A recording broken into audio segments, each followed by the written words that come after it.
ہم سرزمین افریقہ کو ایک پرامن علاقہ بنا کر رکھنے کے خواہش مند ہیں، ایک ایسا علاقہ جہاں تیسری جنگ عظیم کی تباہ کاریاں نہ پہنچیں۔ اس سرزمین پر جو موجود ہوگا وہ جنگ کی تباہ کاریوں سے محفوظ ہوگا۔ اس کے بعد دنیا میں صرف ایک ہی قوم بچے گی۔ میں نے تعجب سے منہ کھول کر کہا، تو کیا آپ لوگ باقی ساری دنیا کو تباہ کر دیں گے؟ وہ بولا، ہم نہیں، دنیا والے خود ایک دوسرے کو تباہ کر دیں گے۔ ہاں، ہم ایسے حالات پیدا کرنے میں اپنا کردار ضرور ادا کریں گے۔ ہم صرف اس علاقے کی حفاظت کریں گے، اور جب تک دنیا جنگ کی بھٹی میں جل رہی ہوگی تب تک ہماری تنظیم کے 40,000 لوگ جو پوری دنیا میں پھیلے ہوئے ہیں وہ یہیں رہیں گے۔ پھر ہم نئے سرے سے زمین پر زندگی کا آغاز کریں گے۔ میں نے کہا، لیکن یہ بھی تو ممکن ہے کہ دنیا جنگ عظیم سے گریز کرے۔ فرنینڈس بولا، جن ممالک نے ایٹمی ہتھیار بنائے ہیں وہ دنیا کو جنگ میں ضرور جھونکیں گے۔ جاپان پر گرنے والے ایٹمی ہتھیاروں کی تباہی سے دنیا کا ہر شخص واقف ہے۔ اس کے باوجود تباہ کن ہتھیار بنانے کی دوڑ جاری ہے۔ یہ ہتھیار دنیا کی فلاح کے لیے نہیں بنائے جا رہے۔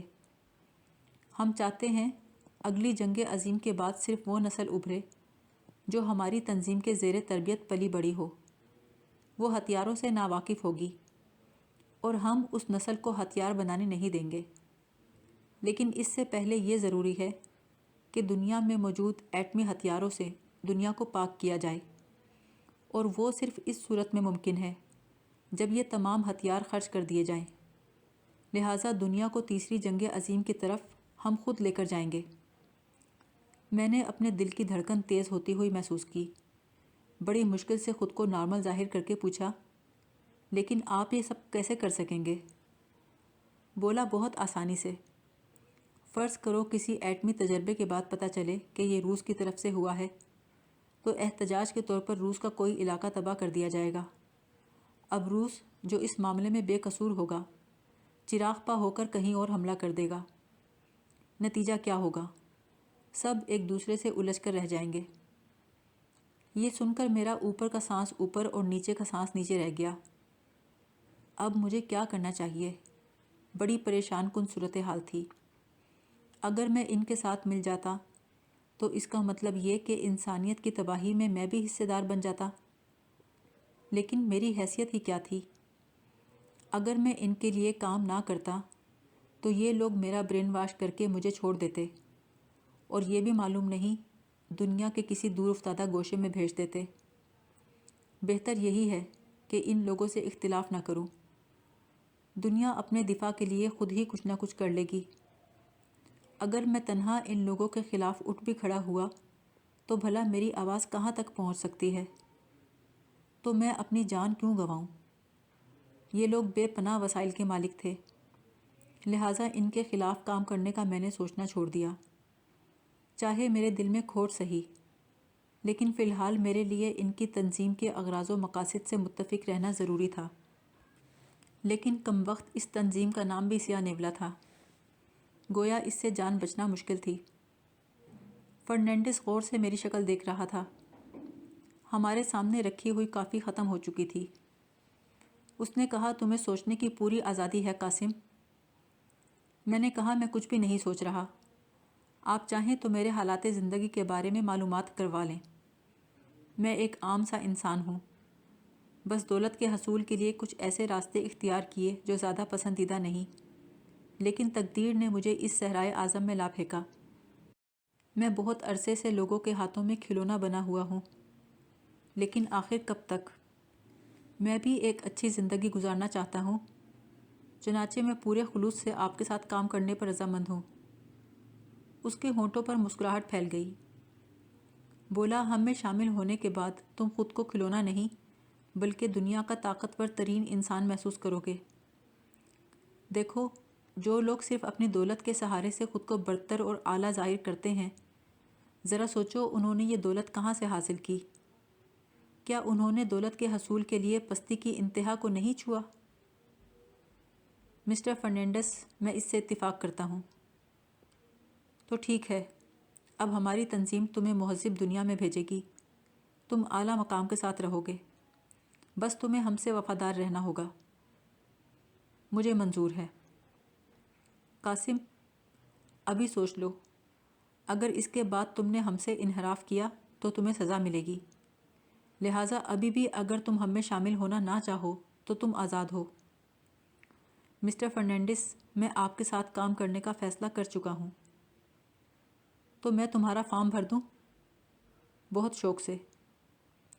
اس نے کھڑے ہو کر مجھ سے ہاتھ ملایا اور کہا، اس عظیم مرتبے کی مبارکباد قبول کرو۔ پھر اس نے ایک فارم نکالا اور مجھ سے کچھ معلومات پوچھ کے پر کرتا رہا۔ پھر اس کی ہدایت کے مطابق میں نے دستخط کیے اور فارم اس کے حوالے کر دیا۔ وہ کہنے لگا، یہ فارم اپنے افسران تک پہنچا دوں، اس کے بعد تم سے ملاقات کروں گا۔ میں اٹھ کر اپنی رہائش گاہ میں چلا آیا۔ یہ خطرناک مجرموں کا بہت بڑا گروہ تھا، لیکن اس کا اعتراف کرنا پڑے گا کہ دنیا میں جو کچھ ہو رہا ہے وہ اس سے کہیں زیادہ بدتر ہے۔ اگر میں کسی طرح ان سے بچ کر یہاں سے نکل کر لوگوں کو کچھ بتاؤں تو کیا مہذب دنیا میری بکواس سنے گی؟ سو ایسے لوگوں کے لیے کچھ کرنا بیکار ہے، لہٰذا مجھے چاہیے میں اپنا وقت سکون سے گزاروں۔ شام کو میں ایلیا سے ملنے چلا گیا۔ مجھے دیکھ کر اس کے چہرے پر خوشی کا کوئی تاثر نہیں ابھرا۔ میں نے اپنے لہجے کو خوشگوار کرنے کی کوشش کی اور کہا، کیا حال ہے ایلیا؟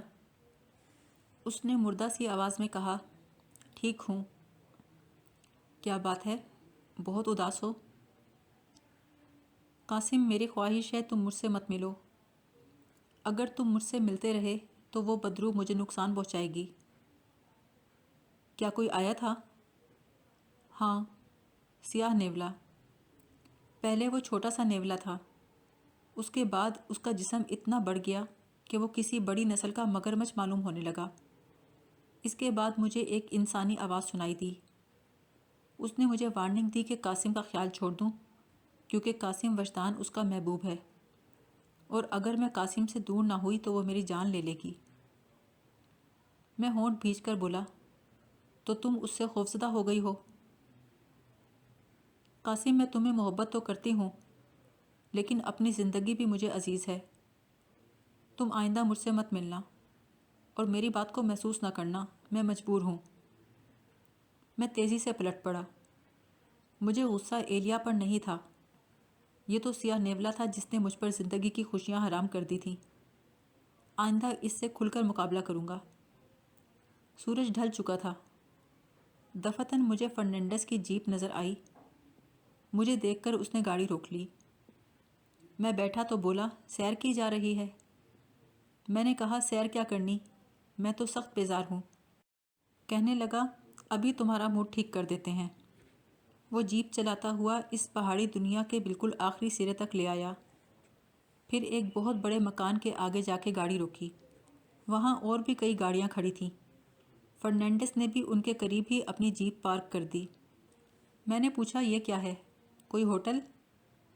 نہیں، بیوٹی ونگ ہے، حسینوں کا جھرمٹ، جہاں زندگی کی ہر الجھن سے نجات ملتی ہے۔ میں نے ایک ٹھنڈی سانس لی۔ پتہ نہیں میری قسمت میں یہ سب ہے یا نہیں۔ اس خوبصورت مکان کے نچلے حصے میں ایک بڑا سا لاؤنج تھا، جس کے سامنے ایک راہداری تھی، جس کے دونوں طرف کمرے تھے۔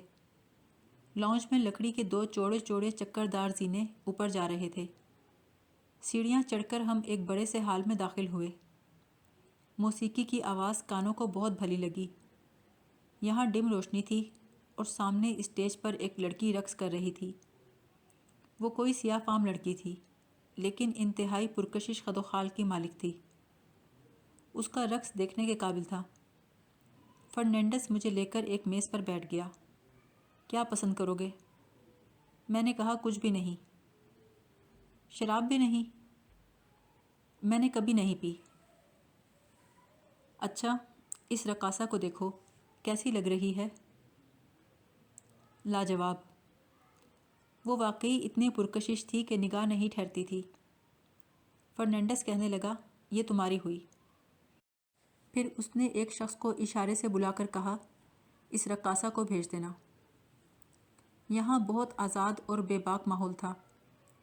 ہر شخص خرمستیوں میں مگن تھا، کوئی کسی دوسرے کی طرف متوجہ نہیں تھا۔ کچھ دیر کے بعد سیاہ فام رقاصہ ہماری میز پر آ کر بیٹھ گئی۔ فرنینڈس نے تعارف کروایا، ان سے ملو، یہ ہمارے دوست ہیں قاسم وجدان۔ پھر مجھ سے بولا، قاسم، اس کا نام رگیتا ہے۔ رگیتا، آج سے تم قاسم وجدان کی دوست ہو۔ رگیتا نے گردن جھکا کر کہا، دل و جان سے۔ اس کے سیاہ لمبے بال کھلے ہوئے تھے۔ اس کے وجود سے ایک مسحور کن خوشبو آ رہی تھی۔ تھوڑی دیر بعد فرنینڈس دوسری میز پر جا کر بیٹھ گیا۔ رگیتا مجھ سے بولی، کیا پئیں گے آپ؟ میں نے کہا، کوئی ایسی چیز جس سے میں خود کو بھلا دوں۔ آپ خود کو بھولنا چاہتے ہیں؟ ہاں۔ رگیتا نے ویٹر کو اشارہ کیا۔ وہ ہمارے واسطے خوبصورت سے جگ میں ایک مشروب لے آیا۔ اس نے گلاس میں مشروب ڈال کر مجھے دیا۔ میں نے ایک ہی گھونٹ میں گلاس خالی کر دیا۔ اس نے مسکرا کر دوبارہ گلاس بھرا اور بولی، لگتا ہے بہت پیاسے ہو۔ میں پیاسا نہیں تھا، لیکن شراب میں غرق ہو کر اس نیولے کو فراموش کرنے کا خواہش مند تھا، لہٰذا بغیر رکے پیتا چلا گیا۔ رگیتا بولی، بس کرو، بہت پی چکے ہو، اٹھو اب۔ میں کسی معمول کی طرح اٹھ گیا۔ اس نے میرا ہاتھ پکڑا اور زینہ اتر کر نیچے آ گئی۔ بیوٹی ونگ سے باہر نکل کر کچھ فاصلے پر موجود رہائشی مکانوں کی طرف چل پڑی۔ اس کا چھوٹا سا گھر ایک کمرے پر مشتمل تھا۔ ہلکے پھلکے فرنیچر والے اس گھر میں سیاہ نیولا موجود نہیں تھا۔ میں نے اطمینان کی گہری سانس لی اور تکیے پر سر رکھ کر آرام سے لیٹ گیا۔ بہت دیر کے بعد جب شراب کے نشے کا اثر ختم ہوا تو مجھے ایک خوشگوار حیرت کا احساس ہوا۔ میں نے رگیتا کو آواز دی، اٹھو، ایسا وقت سونے کے لیے نہیں ہوتا۔ اس نے نیند میں ڈوبی ہوئی آواز میں کہا، کب تک جاگتی رہوں؟ جب تک میرا خوف دور نہ ہو جائے۔ کیسا خوف؟ شاید تم یقین نہ کرو، ایک روح ہے، ایک پراسرار ہستی ہے، وہ میری ذات پر قبضہ کیے بیٹھی ہے، مجھے کسی عورت سے بے تکلف نہیں ہونے دیتی، لیکن میں حیران ہوں وہ ہمارے درمیان مخل نہیں ہوئی۔ رگیتا کی آنکھوں سے دو آنسو لڑکے اور گالوں پر بہہ گئے۔ وہ بولی، تم مجھ سے اتنے بیزار کیوں ہو؟ میں نے تعجب سے پوچھا، کیا مطلب؟ ایک خوفناک تصور میرے ذہن میں سرایت کر گیا۔ وہ بولی، میں تمہیں چاہتی ہوں، اتنا چاہتی ہوں کہ تم تصور نہیں کر سکتے۔ حالانکہ میرا مشن کچھ اور تھا، لیکن تمہارے لیے میں سب کچھ بھول گئی۔ میں نے اپنی قوم کو فراموش کر دیا۔ مجھے بتاؤ، آخر مجھ میں کیا کمی ہے کہ تم دنیا میں بھٹکنا چاہتے ہو؟ میں نے پاگلوں کے سے انداز میں کہا، تمہاری کوئی بات میری سمجھ نہیں آ رہی رگیتا۔ تو کوشش کر کے سمجھو، میں محبت کی ماری ہوئی ہوں، تمہارے پیار کے جال میں اس طرح پھنسی ہوں کہ اپنی قوم کو چھوڑ کر تمہارے پیچھے بھٹک رہی ہوں۔ تم ہو کون؟ میں وہ بدنصیب ہوں جو سب کچھ دے کر بھی تمہاری محبت حاصل نہیں کر سکی، اور تم اتنے سنگ دل ہو کہ مجھے اپنے سے الگ رکھنا چاہتے ہو۔ تم نے مجھے زخمی تک کر دیا ہے۔ میں نے دیکھا اس کے پاؤں پر پٹی بندھی ہوئی تھی۔ یہ کیا ہے؟ تم نے مجھ پر اپنے ہتھیار سے حملہ کیا تھا نا، تو میرا پاؤں زخمی ہو گیا۔ میں ایک دم پیچھے ہٹا اور کہا، میں تم سے نفرت کرتا ہوں۔ وہ بولی، اور میں تم سے محبت کرتی ہوں، اتنی کہ روئے زمین پر کسی نے کسی سے نہ کی ہوگی۔ لیکن یہ تو بتاؤ، مجھ سے نفرت کیوں کرتے ہو؟ اس لیے کہ تم مجھے زندگی سے لطف اندوز ہونے نہیں دیتی۔ میرے خیال میں تم اس قابل نہیں کہ میں صرف تمہارا ہو کر رہ جاؤں۔ تم مجھ پر تسلط رکھنا چاہتی ہو۔ نہیں، میں صرف تمہاری محبت چاہتی ہوں۔ تم میرے ہو اور ہمیشہ میرے رہو گے، کیونکہ دنیا کی کوئی بھی عورت یہ برداشت نہیں کر سکتی کہ اس کا محبوب دوسری عورت کو دیکھے۔ تم دنیا کے کسی حصے میں چلے جاؤ، کوئی بھی کام کر لو، میں سب سہ لوں گی، لیکن دوسری عورت کا وجود برداشت نہیں کروں گی۔ میں تمہیں ہلاک کر دوں گا۔ تم نہیں کر سکتے، یہ تمہارے اختیار سے باہر ہے۔ البتہ میں ہر اس عورت کو ہلاک کر دوں گی جو تمہارے نزدیک آئے گی۔ میں نے جنون میں آ کر اس کی گردن پکڑ لی۔ ایک لمحے کے لیے اس کے دونوں ہاتھ میرے ہاتھوں پر آئے۔ اس کا سانس ٹوٹنے لگا، لیکن دوسرے لمحے مجھے محسوس ہوا کہ اس کی گردن میری انگلیوں میں ڈھیلی ہو رہی ہے۔ اس کا وجود چھوٹا ہونے لگا، چھوٹا ہوتے ہوتے ایک نیولا بن گیا۔ سیاہ نیولا میرے ہاتھ سے پھسلا اور ایک طرف دوڑتا چلا گیا۔